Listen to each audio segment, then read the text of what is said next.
Hello বন্ধুরা, কেমন আছো সবাই? ইতি তোমার ইন্দিরা আরও একটি ব্লগে সবাইকে অনেক অনেক শুভেচ্ছা জানাই। আশা করি সবাই খুব ভালো আছো, আমিও ভালোই আছি। আজকে দিনটা শনিবার ছিল, গণেশ চতুর্থী। তো সকাল এখন 10:30 বাজে, আমিও সকাল সকাল উঠে পড়েছি। মামুনিরাও 9টার মধ্যে বেরিয়ে গেছে। যে বললাম একটা ফ্রেন্ডের বাড়ি যাবে, ইনভাইট রয়েছে। তো এখানে সায়ন্তকে একটু ব্রেড বাটার দিয়ে সেঁকে দিচ্ছি, চিনি আর গোলমরিচ দিয়ে। বেশ ভালোই লাগে মাঝে মাঝে খেতে এরমভাবে। তো আজকে তো নিরামিষ, ওই জন্য সেরমভাবে কিছুই না, আজকে টিফিন শুধু ব্রেড। আর এখানে গণেশ ঠাকুরের জন্য একটু সুজি বানাবো। কড়াইটা চাপিয়ে দিয়েছি, এখানে সুজি আছে, দুধ আছে, চিনি আছে, কিশমিশ আর কাজু। তো চল করে নিই। ইন্দিরা কি করছো গো? এই তো গনু দাদার ভোগ রান্না করছি। ভোগ মানে ওই সুজি, আজকে গনু দাদাকে সুজি দেবো।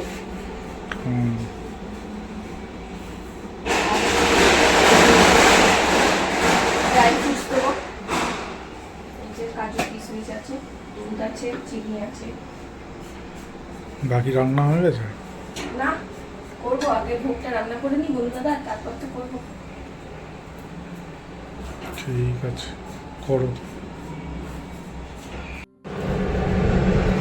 আমাদের আবার ইয়ে বাজছে বাইরে, গণপতি।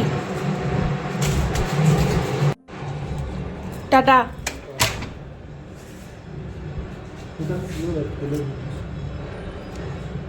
দেখো না ওখানটায় পাও কি না, ওই ফুলের জায়গাটায় ওর কাছে পেয়ে যাবে, দেখবে পেয়ে যাবে, আশা করছি। দিয়ে ইয়ে করবে বলো, দেখো তো মালা কত কত করে নিচ্ছে ওখানে। যদি 20-30 টাকায় হয় একটা নিয়ে আসবে, বেশ।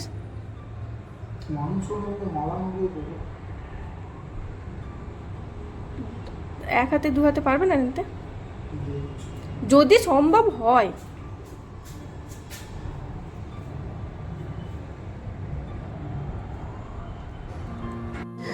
তো চলো দেখে নিই সুজিটা আমার কতদূর, প্রায় হয়ে এসছে। দুধটা দিয়ে দিয়েছিলাম। আর ওদিকে সায়ন্ত বেরোলো। আসলে কালকে একটা ভালো দিন আছে, তো অবশ্যই তোমাদের সাথে সেটা ব্লগেই শেয়ার করব, এখন বলছি না। তো ওই জন্য সায়ন্ত একটু গেল নিচে, আসলে একটু মাংস নিয়ে আসবে। আর সাথে আমি বলে দিলাম যে যদি সম্ভব হয় একটু ফুলের মালা, সেই বলেছিলাম বিজয় পার্কে প্রচুর ভিড় আর এত দাম মালার, যে কী বলবো, ওই জন্য ওকে বলে দিলাম। আর যাই হোক, অনেকটাই লেট হয়ে গেছে, এটা আমার হয়েও গেছে অলরেডি।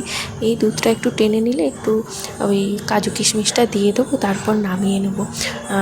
জানি না কেমন হবে, কোনোদিনও সেভাবে ভোগ ঠাকুরের জন্য আলাদা করে রান্না করিনি, একটু টেনশনে আছি। সায়ন্ত বললো হয়ে যাবে চলো। আর মেন কথা, মামুনি নেই, আমি এদিকে জোগাড় করছি ঠাকুরের জন্য, যেহেতু একটা ভালো পুজো, যতটা পারছি জোগাড় করছি। আর ওদিকে রান্নাও করতে আমাদের দেখা যাক কতটা করতে পারি।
যাই হোক, এখানে এখন গণেশজিকে বসিয়ে এখন সুন্দর করে রেডি করে দিচ্ছি।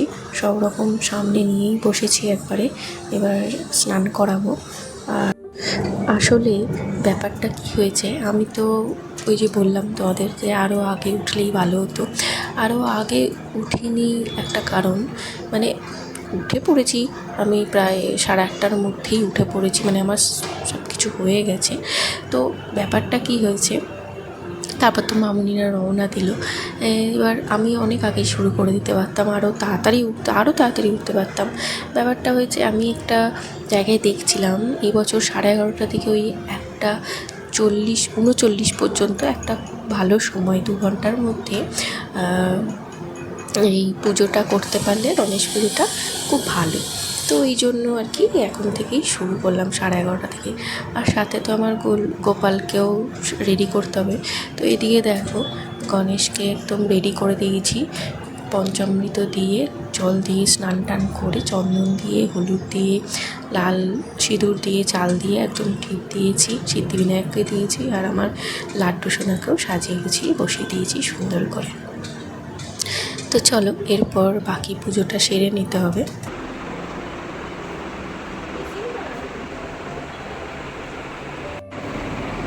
কি করছো ইন্দিরা?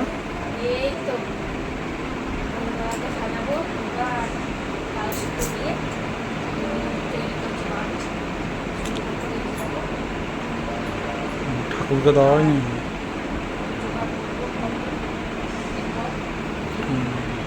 ঠাকুরের ভোগ হয়ে গেছে?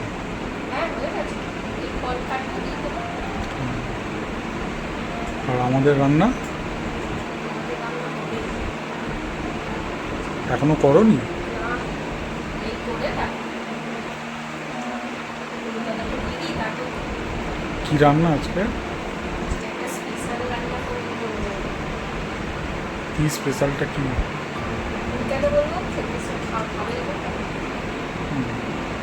ঠিক আছে, দেখিও তোমার কি স্পেশাল। আসলে আমি ওই 21টা দূর্বা দিয়ে গণেশ ঠাকুরকে একটা মালা করে দিয়েছি, তাই জন্য ওটা সায়ন্তকে ভিডিও করছে। মানে আমি কী করছি মাঝে মাঝে দেখছি যে সায়ন্ত ভিডিও করছে, বললো আজকে তোমাকে ভিডিও করে দেবো, যখন আমার মনে হবে তখন। ঠিক আছে, করো। যাই হোক, আমি তো এর মধ্যেই ছিলাম, অত খেয়ালও করিনি কখনো মুখের সামনে ক্যামেরা নিয়ে ধরছে। মাঝে মাঝে লজ্জাও লেগে যাচ্ছে, আর কি করা যায়।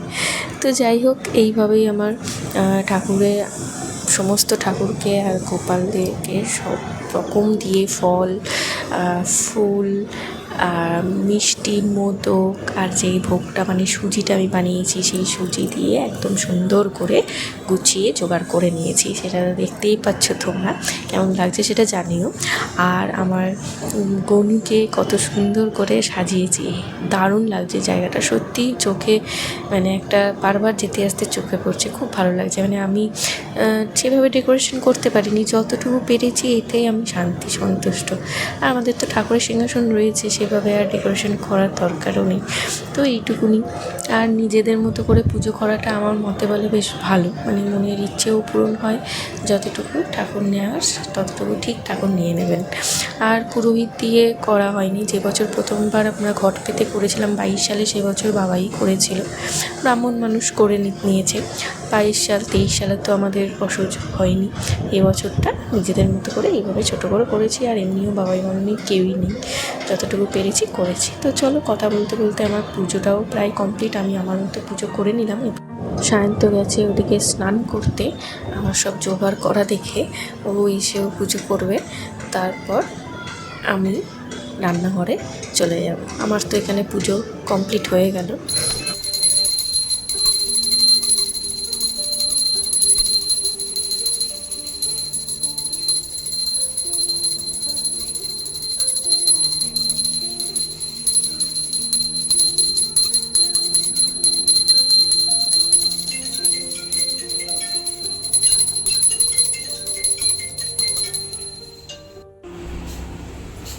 কি ব্যাপার গো ইন্দিরা, ঘি ঘি গন্ধ যাচ্ছে, কি রান্না করছো?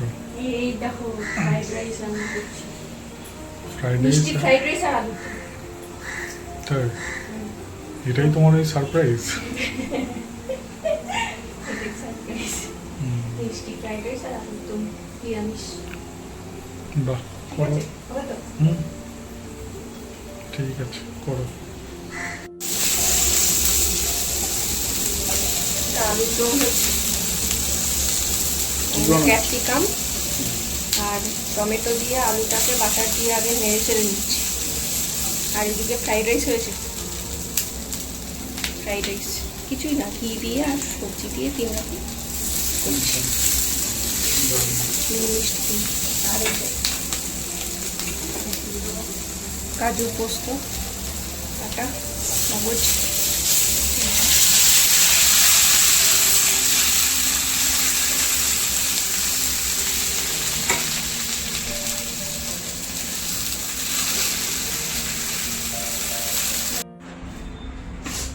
কি গো ইন্দিরা, রান্না হলো? হ্যাঁ, এই হয়ে গেছে, কতক্ষণ? এই হয়ে গেছে, আলু হয়ে গেছে। চলো, আলুর দম আর ফ্রাইড রাইস। কি আলুর দম বানিয়েছো? কি আলুর দম? এই কাশ্মীরি আলুর দম যেমন হয় ঠিক করে দেখো, এটা এখানে একটা দেখো, ভালো লাগছে দেখতে, সুন্দর করে বানিয়েছে। আর এদিকে ফ্রাইড রাইসটা দেখতে তো খুব সুন্দর হয়েছে। খেয়ে বলবে কেমন লাগছে। ঠিক আছে, চলো, হয়ে গেছে। চলো, এখানে আলুর দম হচ্ছে আর এই যে ফ্রাইড রাইস। এখানটায় ক্রিম, কসুরি মেথি আর একটু সামান্য লাল লঙ্কার গুঁড়ো আর সামান্য গরম মশলা দিয়ে কাজু পোস্ত মগজ দিয়ে টমেটো আর ক্যাপসিকাম দিয়ে এটা করছি আলুর দম। আর এদিকে ফ্রাইড রাইস একটু ঘি দিয়েছি সাদা তেল দিয়ে, তারপরে বিনস, গাজর, ক্যাপসিকাম, গোলমরিচ গুঁড়ো, নুন মিষ্টি দিয়ে রাইসটাকে সেদ্ধ করে এটা করেছি। কেমন লাগছে বলো? আজকে নিরামিষ, গণেশ চতুর্থী, তাই এরকম খাবার বানিয়েছি। কেমন লাগছে? ভালো আছে? সব রকম নুন মিষ্টি ঠিক আছে, সেদ্ধ।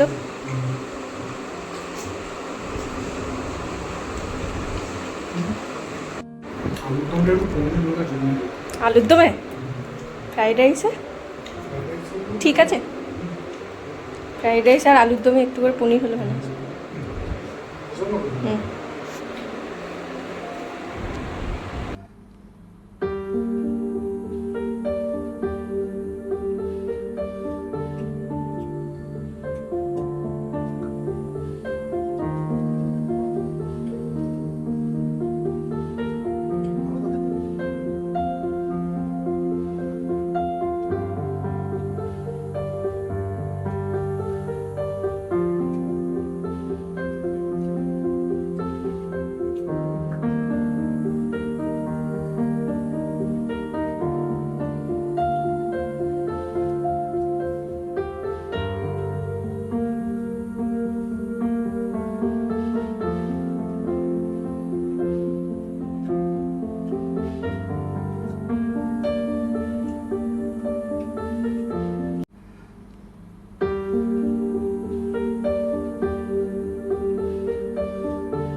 আমরা এখন কোথায় যাচ্ছি? নিমন্ত্রণ, ইনভিটেশন অ্যাটেন্ড করতে।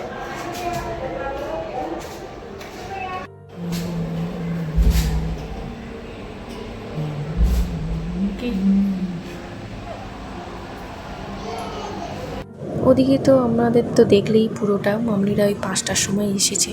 তারপরে সবাই মিলে একটু চাটা খেয়ে, প্রসাদ টসাদ খাওয়ার পর চাটা খেয়ে তারপর এখন প্রায় 9টা বাজতে চললো। সন্ধ্যা আরতি করেছি, তার তারপরে আমি আর সায়ন্ত এখন বেরিয়েছি। একটা ইনভাইট রয়েছে একদম পাশে, মানে আমরা যেখানে আগে থাকতাম সেই ফ্ল্যাটের নিচের ফ্ল্যাটটায় আমাদের ঋতুদা থাকে। তো ওদেরকে তার নাম অনেকবারই করেছি ব্লগে।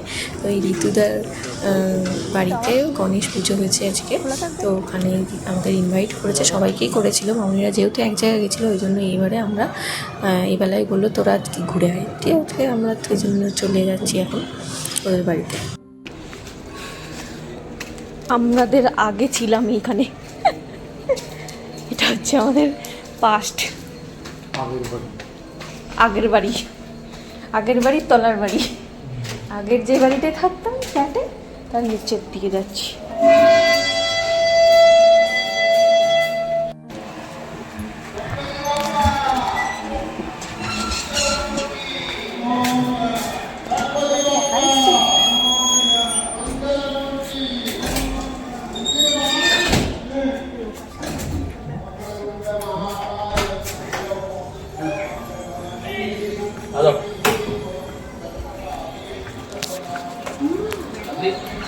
Đi sang cân.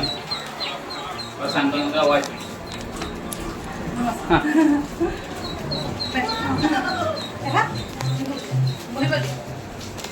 Mặt dẫn anh. Thôi ra thôi.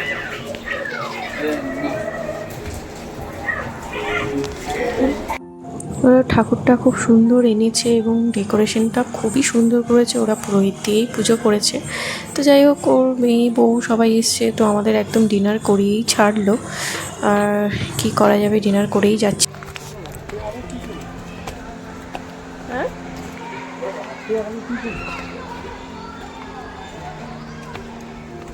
হয়তো রাত্রে তোমাদের জানা নেই।